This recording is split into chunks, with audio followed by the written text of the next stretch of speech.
গাড়ির সাউন্ড কি দেখেন, ওরে বাপ রে বাপ, আরে বাপ রে বাপ, আরে আরে ফাটায় ফেল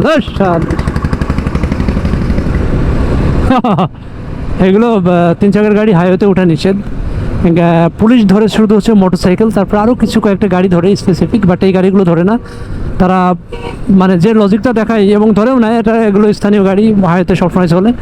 তারা দেখা যায় ওদের তো রেজিস্ট্রেশন নাই, তো রেজিস্ট্রেশন করেন বা বিশেষ কোনো পারমিশন নেন ইউনিয়ন পরিষদ থেকে বা উপজেলা পরিষদ থেকে, পারমিশন নিয়ে ওদেরকে ধরেন। এই যে এগুলো ধরেন, দেখেন যাচ্ছে, যেগুলোর জন্য অ্যাক্সিডেন্টটা খুব বেশি হচ্ছে সারা বাংলাদেশে। বাট ওরা ওদের টার্গেটটা আছে মোটরসাইকেল এবং বিশেষ কিছু ছোটো ছোটো ভ্যান ট্যান বা পিক আপ, এই টাইপসের কিছু বুঝে নেবেন আপনারা, এত বোঝার দরকার নেই। যাক, সবাই ভালো থাকুক। আমরা যদি সবাই আইনের প্রতি শ্রদ্ধাশীল হই, আবার সবাই যদি আমরা আমাদের মানে একটা বিশেষ জায়গা থেকে যদি আমরা সরে এসে সবাই খুব সততার দিকে তাকাই, তাহলে কিন্তু দেশে এগিয়ে যাবে।